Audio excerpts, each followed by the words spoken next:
Still waiting for your Hogwarts letter to arrive, huh? Of course you are. You know why? Because real life sucks. So who wouldn't want to be whisked away to a far-off magical land? But what if I told you that the Wizarding World would actually be terrifying to live in? And it has nothing to do with dragons, trolls, or three-headed dogs. It's not about the possibility of being locked up in a hell prison surrounded by murder demons, or even a woefully corrupt government. I won't even talk about the potential dangers of the most popular local sport. No, the horrors of living in the Wizarding World all boil down to trust, or rather, an overwhelming lack of trust.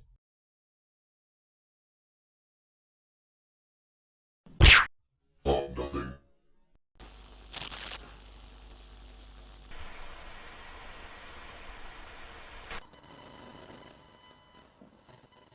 And believe me, there is clearly a lack of trust in the Potterverse. How do we know?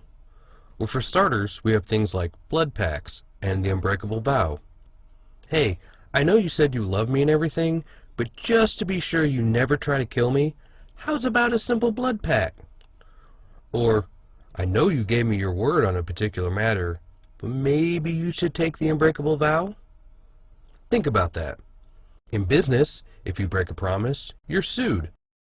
Hell, if you break your military commitment, it's prison.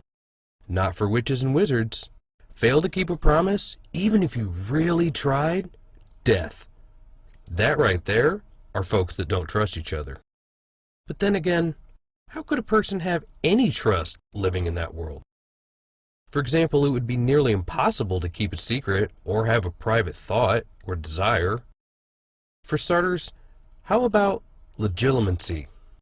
Yep, there are folks here that can actually read your mind. Of course, if you're skilled enough in occlumency, you're fine. But that's not exactly school curriculum. At any given moment, someone could just be rummaging through your most private thoughts. Or they could simply listen to you or follow you around and spy constantly because let's not forget, invisibility is a thing. Okay, so let's say you've trained your mind to guard against mind reading, and you've taken whatever magical steps you have to take to make sure that no one's hiding in a cloak or whatever. So you're just out in the woods sharing a private conversation with a confidant. Just you, her, and the critters of nature. You're safe, right? Nope. Because Cute Nut McSquirrel might actually be an animagus listening to every word. Just ask Peter Pettigrew or Rita Skeeter how effective that little trick can be. And I haven't even talked about something as simple as extendable ears, or constantly being spied on by ghosts, poltergeists, or freaking paintings. Okay, so only keep your secrets and thoughts hidden. I mean, except a locked journal is a waste of time because... And if you put your memories in glass jars for later, someone can just rock up, steal one, and pensive their little hearts out. And suddenly your most sacred of memories becomes someone's playground. Okay, so block your mind, never talk in front of animals, never pull your memories out, and don't keep a journal. There, you're safe, right? Which, please, you forgot about truth serum. That's right, a simple cup of tea could have you sharing everything you know.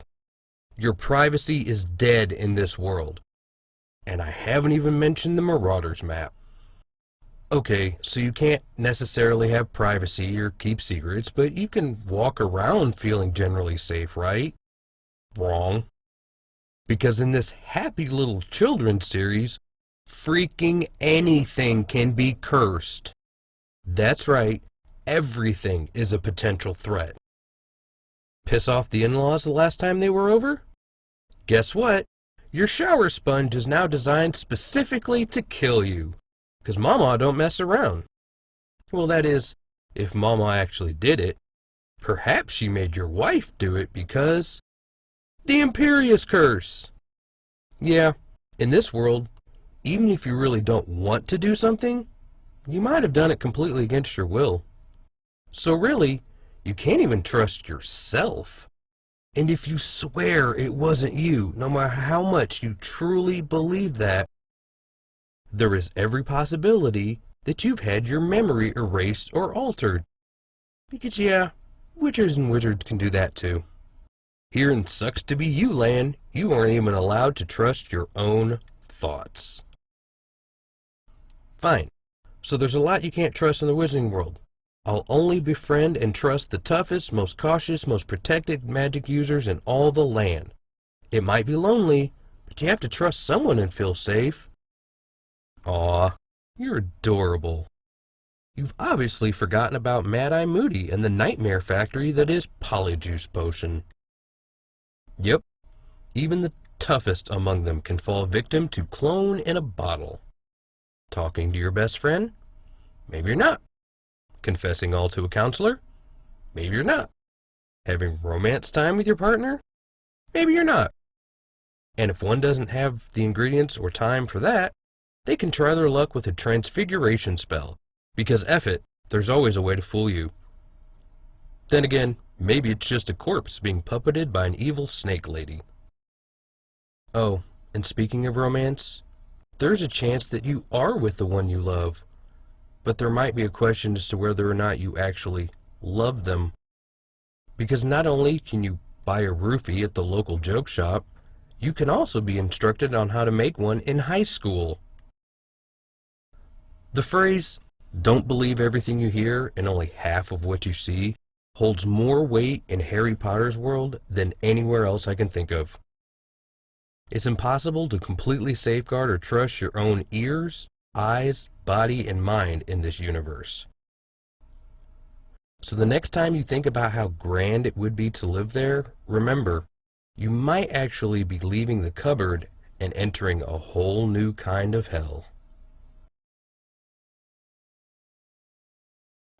Thanks for watching this video. Really appreciate it. Leave some comments below. Tell me what other awful, terrifying things in the Potterverse that I've left out. Again, thanks for being here. Please come back for the next one. And until next time, as always, be good to yourselves and be good to each other.